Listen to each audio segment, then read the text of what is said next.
Next item, Smart Loading Zone Pilot Program. Mr. Valbrecht?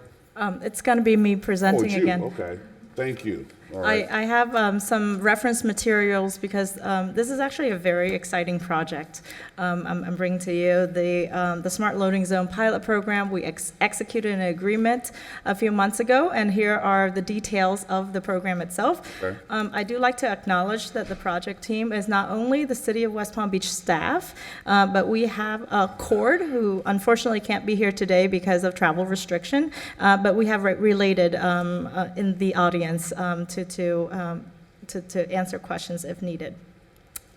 So as you know, especially during the pandemic, there has been a lot of Amazon deliveries. They've become your best friends that comes to your house almost every other day to deliver everything that we need.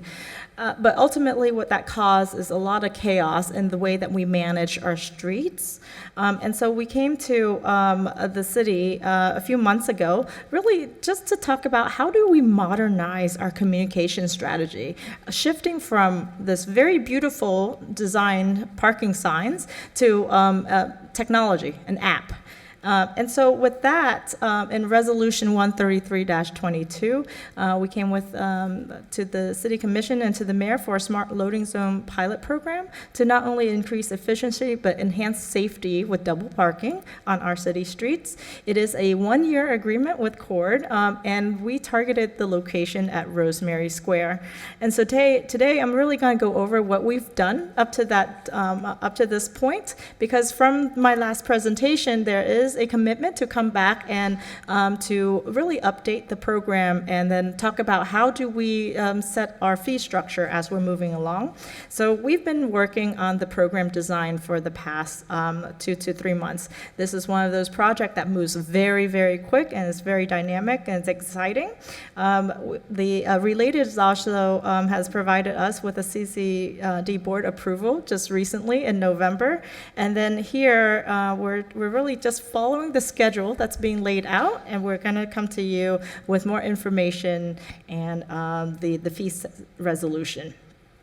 So what is the program? Where are we having this itself? We know that's an app, so I'm going to go into a little further detail on what the app is and where the locations are. So we have Valerio in our audience that has been working diligently to collect information and do really mapping out our city streets using the technology that Coord itself has provided for us.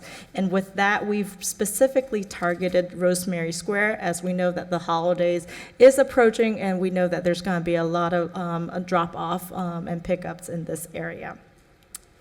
So this is a technology aspect. There's really 3 interfaces that I like to talk about. The first is the data collection app. This is something that is on the back end for our staff and for Coord to collect information from where's the curb line to is there a new sign or a new bench that's out there.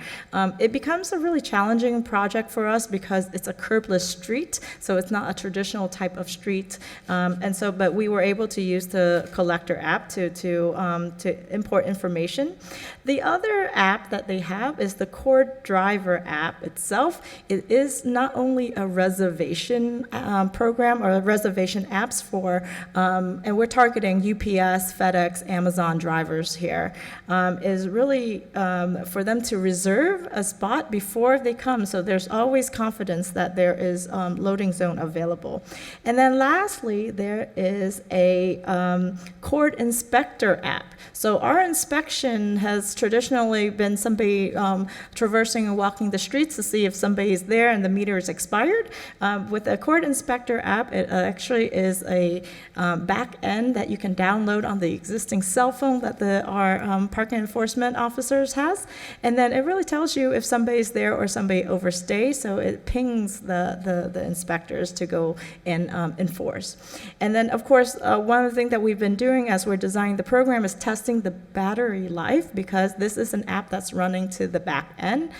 We are running into some issues with the existing handheld because there's different, I don't know if you remember seeing there's a handheld and there's a few buttons and it prints the tickets. This app running in the back is ultimately draining the battery life. So we are looking to maybe an external battery pack that we could co-locate with this.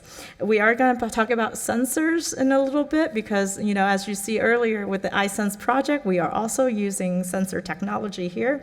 And then and I think the most important aspect of it is the management tool that comes with it is real-time data in a dashboard very similar to this that tells you what is the utilization of each street and how much funding are we potentially or we're collecting on each segment. So it becomes, from a checks and balance and from a finance perspective, it gives us really easy, details for us to manage our books at the end of the year and ultimately look into our budgeting for the next fiscal year.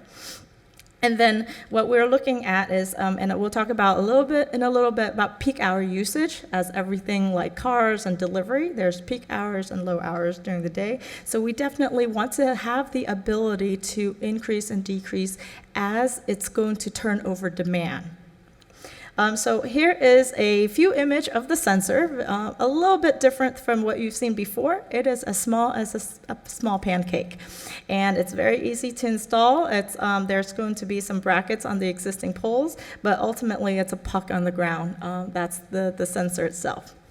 And so we're a very good candidate for this type of sensors because in other pilot cities that Coord is conducting with, they have snow.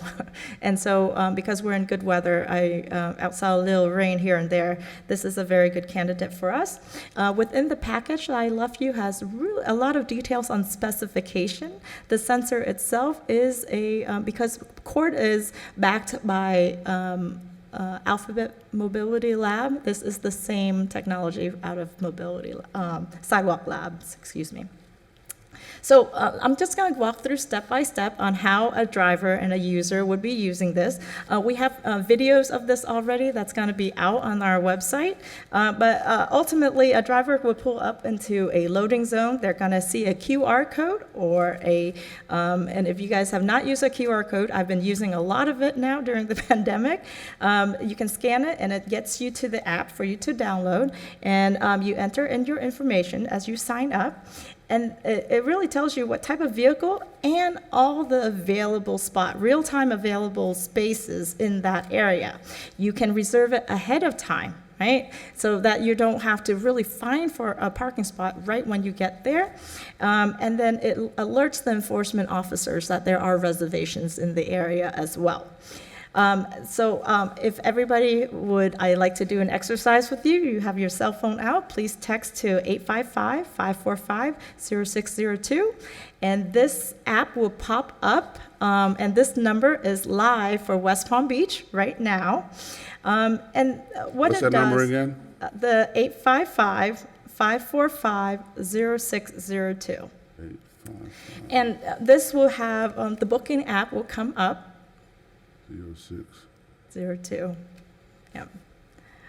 And this parking app will come up and it gives you your reservation for you to download and for you to have an account, just like an Uber app or anything like that. The other thing that they also have is very similar to other reservation apps is that if you feel that you're delivering, maybe there's a building that is stuck or you can't get through quickly, you can always extend it so that you would not risk having a ticket. So I know everybody's so excited for us to have this new technology. But ultimately, this is the program fees that I am proposing. This is probably the most important thing that I want to share with you today, is that we work with Related on the operating hours. Because when are these zones going to be operated? It is proposed at 7 a.m. to midnight. It's very consistent with the existing enforcement hours that's out there right now, and throughout the holidays and weekends. What we're proposing is that the fees itself is $1 every 15 minutes and $2 every 30 minutes, as you can see being proposed right here. What we have a cap on what it could be, and ultimately what that does, it gives staffs the flexibility to adjust when it is at peak hour during capacity. When we hit 75% of utilization, we want to increase it so that we can have turnover on the available spaces that's there. The other thing that we have is really the expired meter. So we're talking about enforcement itself. So right now, within our ordinance, if a meter is expired or non-payment, it's $27. And if you're parked in a moving lane, it's $42. This is very low, and I'll be very frank with you as far as our fees in our especially our busiest area in downtown. But what that does is that people tends to not park in a double parking space. They double park in the middle of the street, and it becomes a dangerous situation for us. We are proposing, as part of this pilot and part of this fees resolution, to increase it to 50 and 86. These fees are designed so that the program would actually pay for itself. So if you have enforcement officers that's out there that is not only ticketing, if they don't ticket, then the reservation rates will pay for their time. So this is a revenue neutral, if not revenue positive structure. So what are we doing with communications? And I'm sure everybody would like to be interested. We did set up a website. It is not live yet. It is something that we are setting up. So once the program is, prior to its launch, we're going to turn that live. In the package you have, it's also different flyers and in English and Spanish, and also a letter that's targeting the drivers themselves and the drivers, the company. We are working with TV18 as part of a promotional clip that we're going to issue. And of course, Kathleen and the communications department is really helping us with social media and press releases as we go. The other thing that we have received a lot of support on is from Related that designed these flyers. And I thank them graciously for following our standards for color, and we do have standards for color and logo. But ultimately, this is all draft information right here, but this is a good sample of what you see. There is a email that is available 24/7 that goes directly to Coord. It's already set up, WPB Smart Zones at Coord.com. And this information, if you have any questions at all, there'll be somebody to respond to it. So really, this concludes my presentation, but I'd like to talk about next steps. The next step is that before we implement any fees, we have to take it to the City Commission for approval. And then with that's really important for us to set the rates itself. As you can see, this is a snippet from the dashboard. It's dashboard itself from Coord, and it's already ready to go with minor adjustments, obviously. And then there is going to be a communications plan where Coord is going to hire kind of a street team to go out there to engage before the launch and after the launch itself. Our tentative date is January 19th. Public Works is really assisting us with signage, and we're working on sensor installation and all of the details that goes into launching this program. Very good. Madam President?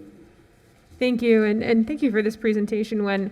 I just wanted to clarify so that I can kind of wrap my mind around this program. So the main target audience for this program would be delivery truck drivers, correct? So that Uber or Lyft drivers, and then probably secondarily parents dropping off kids or whatever might be the case there. So this would represent a distinct difference from the way now Amazon pulls over, jumps out, jumps back in, and kind of operates their vehicle. So I understand the logistics of enforcement, of saying there will be sensors that say there's a vehicle parked there, but the practice of enforcement is kind of something that I'm curious about, and how that might affect business. And I know Related is a partner in this, but if now FedEx or UPS or Amazon, whomever, has to pay for parking, how does that affect the delivery to our businesses? Absolutely. So very specifically, we target, like you said, Amazon, FedEx, because they do take a long time, dwell time on our streets itself. If you're taking an Uber, it takes literally less than a minute for us to get in and get out once our Uber or Lyft picks us up, right? But we specifically target a lot of these deliveries because the dwell time takes a long time, and there's been a lot of double parking on our streets. I don't know if you, even if we don't go down Rosemary Square, as you exit the Commissioning Chamber and you go down Clematis, there's always a moving van or delivery trucks that is double parking. And that's the intention, is for us to mitigate the safety of it. Realistically, loading zones throughout the country has always been free, right? It's always been free to operate on our street, but it causes a lot of issues as far as like safety. There's been a shift, and really like 2019 has been a big shift on curb management itself, and not only manage like how it's used, but how it's used in an efficient way. For example, the curb could be flexible, and that's what we define these curb as. It could be for bike share, car share, it could be for loading and unloading. We don't have enough data to determine what that looks like yet, but this is the first introduction for us to really manage that. The other thing that because we're targeting Amazon and FedEx and UPS, how they do business and how they deliver is already in the fees that they charge the customer. And in other cities, like larger cities, and I'll tell you what they typically do, they take all the parking tickets for their double and triple parking, and at the end of the day, they go and they negotiate a cost to buy out costs at the end of the year. So that's not necessarily the right type of business that we want to invite in our city. And we're not saying that everywhere is going to be affected. We're only talking about the most, I would say, pedestrian zones in this area, or the most congested area that we have in the city. So would that mean we anticipate that as this represents a shift nationally, that sooner or later our FedEx and Amazons are going to absorb that into their cost that they charge back to their customer? It's just a market shift that we're kind of in the middle of? I can't tell you what their business structure would look like, but I can tell you that we're not the first one to launch this pilot program. We're the only one that launched it in Florida. Coord is working with City of Omaha and City of Aspen already, and I can tell you they've been working with San Francisco. So a lot of the larger city that has been dealing with these issues over the years has already shifted their model to something like a reservations, just so they can mitigate from a safety standpoint. But I do see that it is going to be a shift. Understood. Thanks. Thank you. Any other questions, comments? All right, so when are you coming back to the commission? Next week? Really? Yeah. Next week, we are planning on coming back to the City Commission with Okay. the fee structure as it's presented today. All right, very good.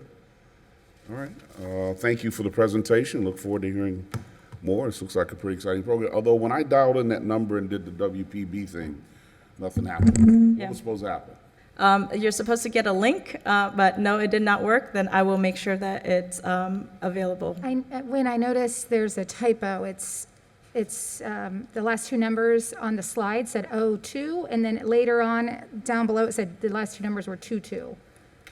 I will make sure that you get the right text number.